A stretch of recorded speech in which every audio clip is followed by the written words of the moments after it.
movement is the nature of mind.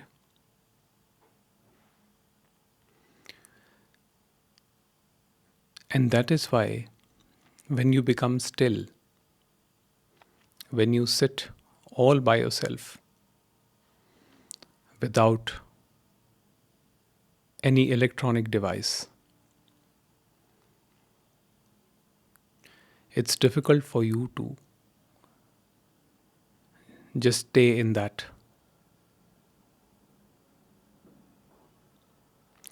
All of a sudden, the thoughts begin to rush in. Oh, I have to do this. I have to do that. What am I doing here, sitting idle?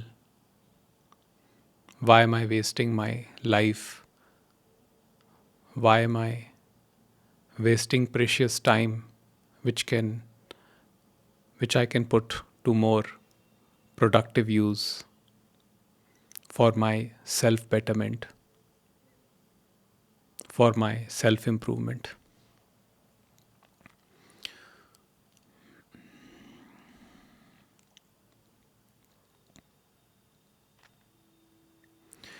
And soon these rush of thoughts overwhelm us. And then we yearn for silence. We say, my mind is running too fast. I want to be quiet. I want quietude. I want peace.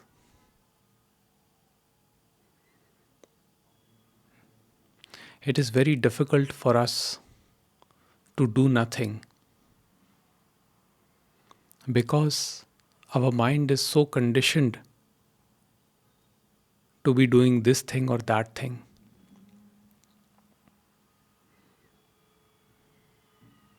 Just sit all by yourself for a couple of minutes and you will see an emptiness arising, a void arising, a discomfort which will compel you to do something.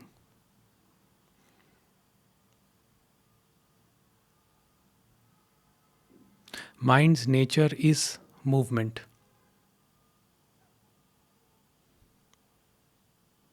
But when you are all by yourself and you are completely present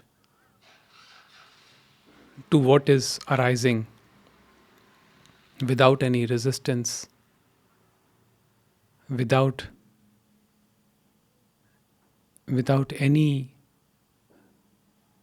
thought to control it or modify it, just seeing whatever arising the way it is,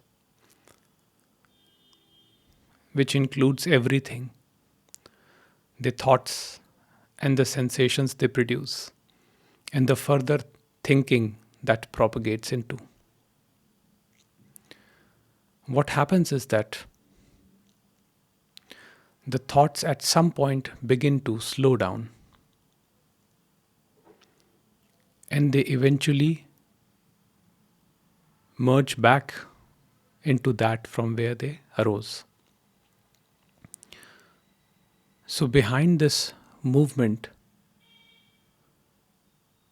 is something which is of immense value. It is your being. Being comes before the human aspect. Being is where the ego, the I, arises. And that I moves in horizontal direction, in linear time, as I am this, I am that.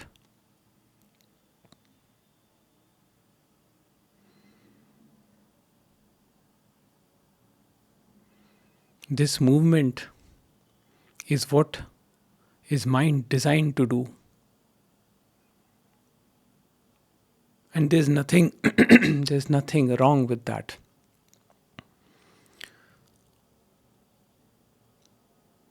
Because this movement in the form of identifications, I'm a person, I'm a man, I'm a man, I'm a woman, I'm a doctor, I'm a lawyer, I like this, I like that, I believe in this, I believe in that.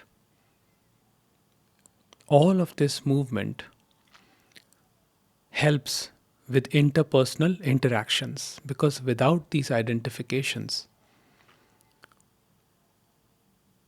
no interaction would be possible. But being is free from all of this. The being is present in this movement. The being is the stillness from which the movement arises and subsides back into it. It is the groundless ground of all experiential awareness. It is what makes perception possible. The ability to perceive things in different shades, in different lights, in different colors, in different ways is made possible by the being.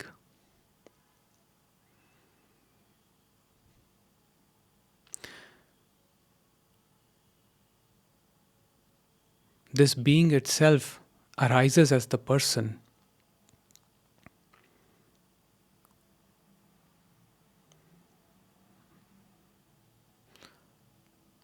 But being is the fundamental reality. Being is the consciousness that is ever present as here and now. Being is where the time appears. Being is the substratum from where all thoughts appear, including the original thought I.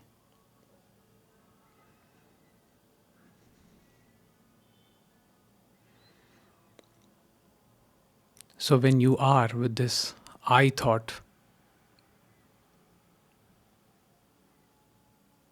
when you're completely with this I thought,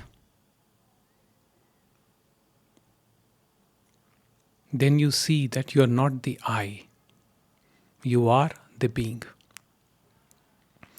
But if you try to see the being or know the being as an object of experience, you are reducing it, you are objectifying it, and you are creating the subject object relationship. Being is the primal subject.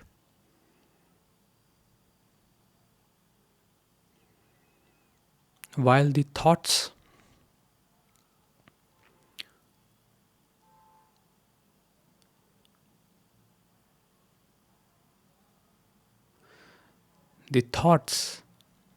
cannot stay independent of the being.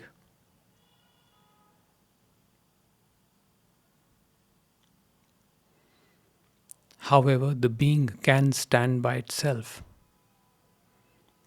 as is our experience in deep sleep. Only when we wake up, we say that I slept. But in deep sleep, there was no I. So who says I slept?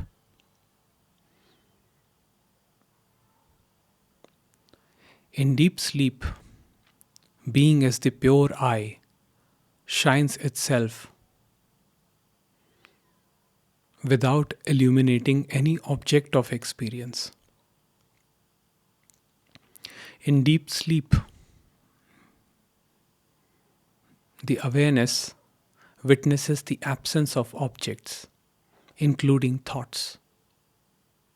Therefore, there is no sense of time.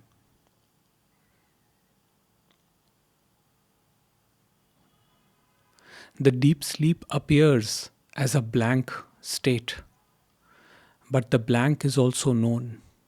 So, what is the knower of the blank? What is the knower of the nothingness?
What is it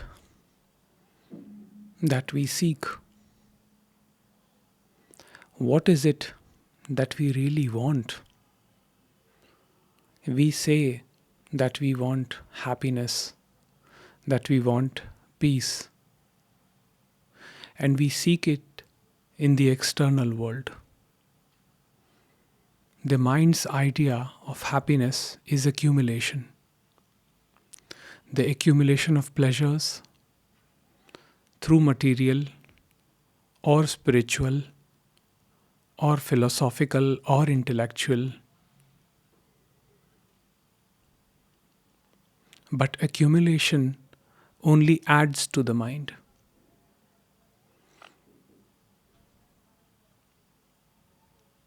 It only propagates the mind. While the mind claims that it wants peace, what it does not understand is that the real peace is the peace of being, which is known only when the mind dissolves and becomes the being.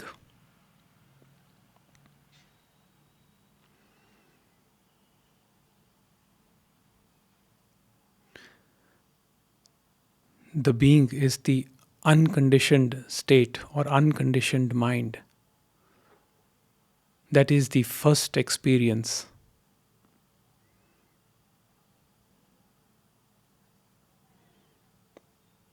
Once it is seen, it cannot be unseen. This recognition is impersonal and cannot be arrived at through thinking. It is not a function of time because time implies that there is a subject at the beginning which is going to arrive at an object, another state of mind, at some point in time. But time itself is a reflection in the being. Therefore, the knowledge of being has to be instantaneous.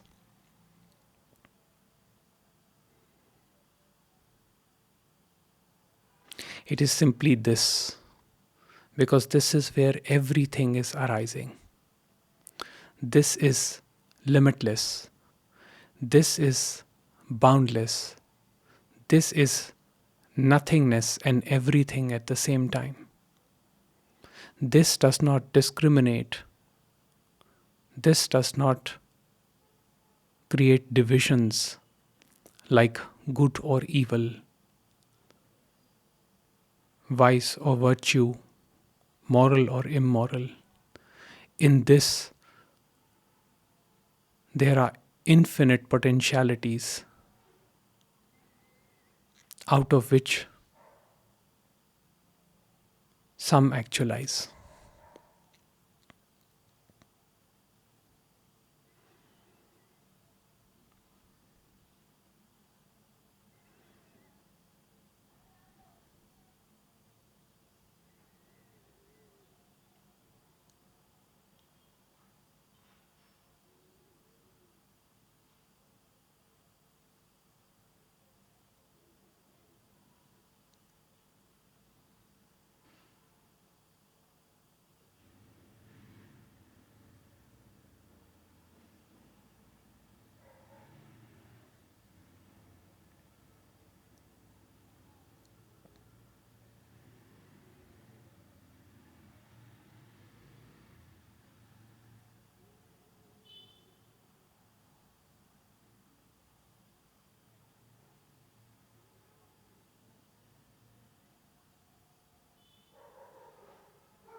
The reason why we remain so anxious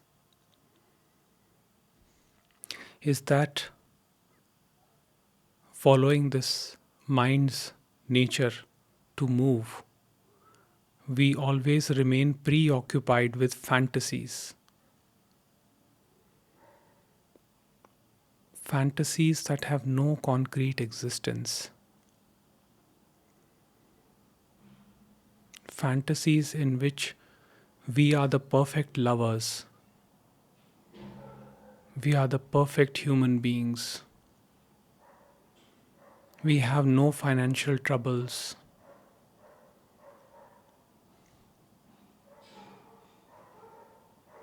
and we have no problematic relationships.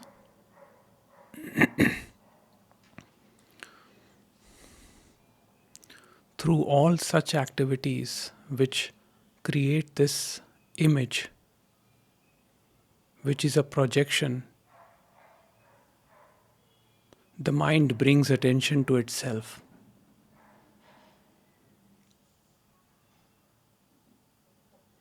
All that the mind wants to do is to bring attention to itself.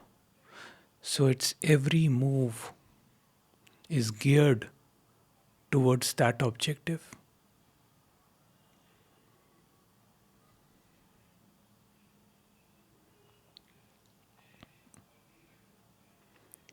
The idea that mind has to be still is not acceptable by the mind. The moment you sit still, all by yourself, the mind revolts. That is when the thoughts rush in. They take you to the dead past.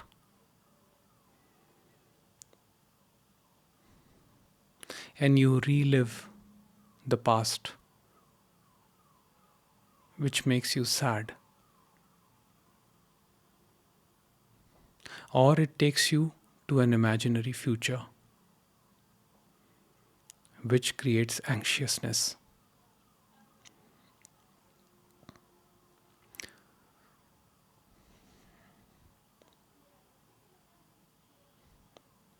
This imagination happens throughout the day for most people, where they are imagining scenarios,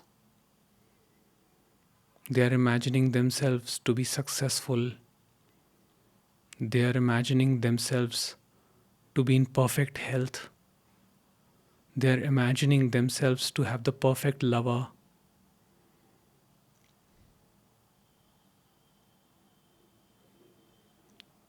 But what is forgotten is the unconditional love which is present here and now as the being.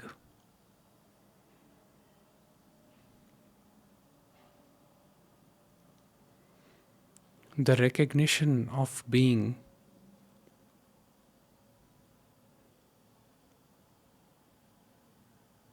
brings awareness to the now.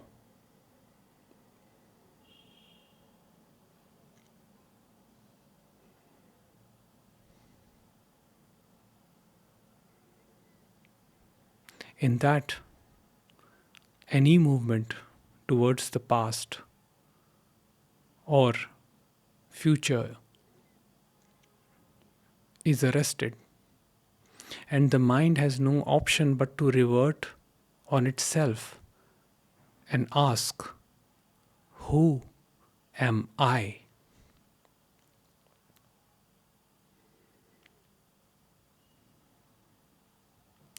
That is the fundamental question that we are most scared of.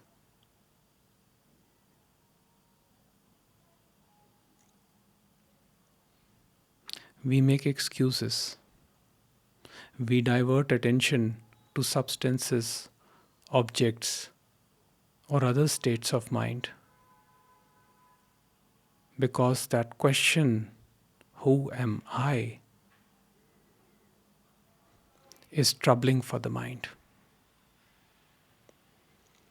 That question is the fundamental question. because all other questions stem from there.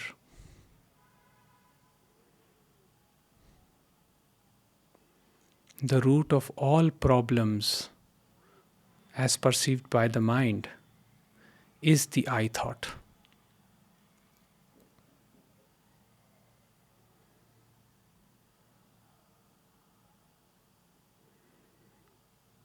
But when the I reverts on itself,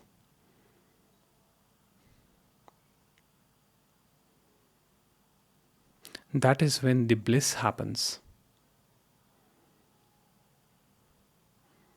That is when the identifications and personalities dissolve, and what remains is the pure being or consciousness.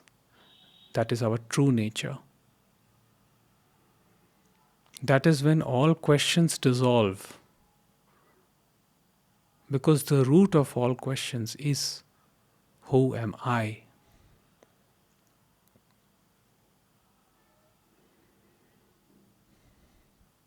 I am the being. I am the consciousness. I am the bliss.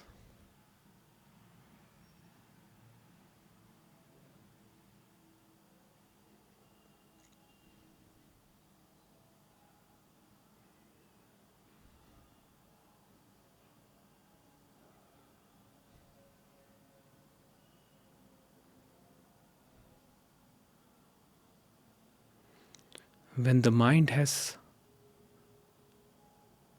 experienced the unconditional love of the being,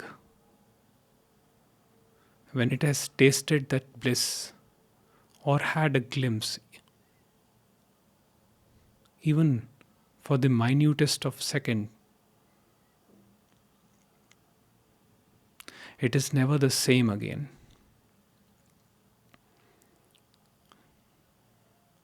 That is when the surrender has happened and the mind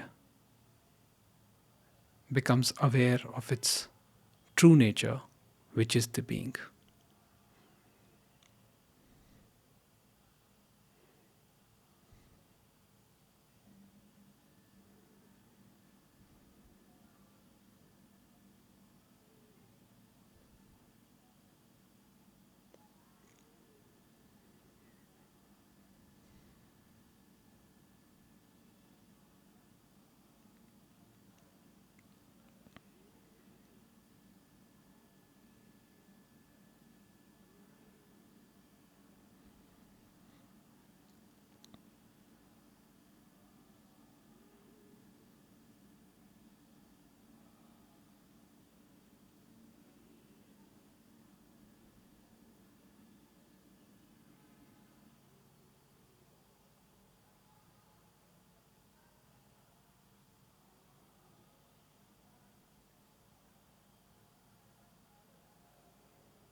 Are you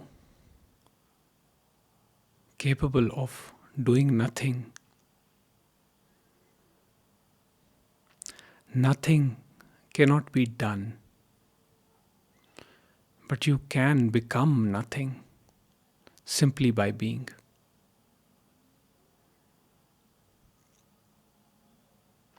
There is no way to be,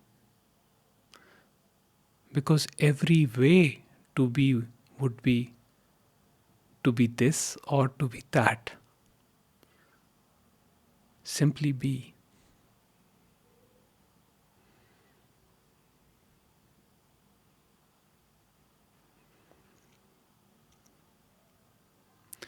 The key to your being is the I principle that shines within you. The Bible says, I and my Father are one. Recognize that essence, recognize that oneness, and you'll know that you are God. that you were never separate from God, that you were not never separate from that unconditional love. It is only the mind which creates the subject object relationship, which creates the sense of separation. And separation from Father is suffering.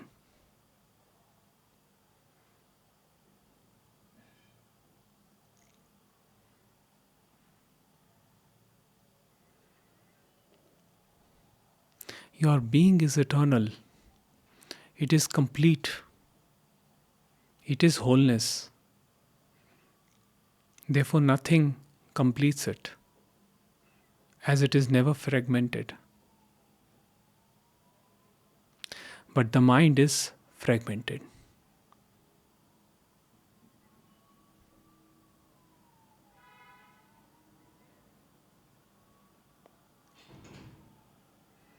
Mind is fragmented as I am the socialist, I am the capitalist, I am so and so.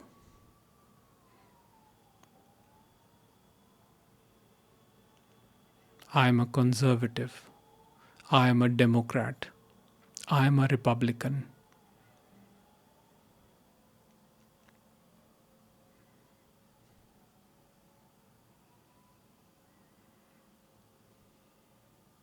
The mind's nature is to create divisions, and it uses the intellect for that.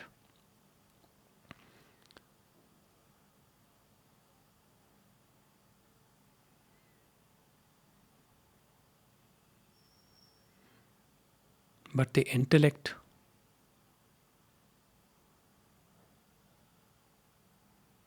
surrounded by identifications is a slave to them.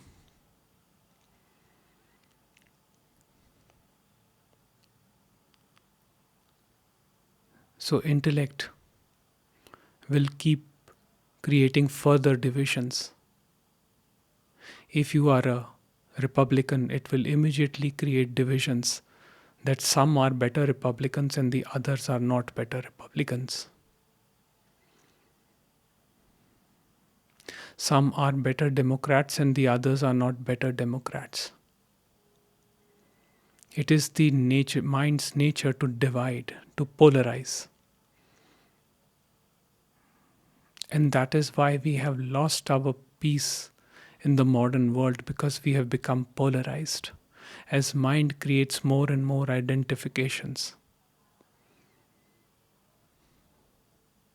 Examine these identifications. You won't even have to dissolve them or do anything about them.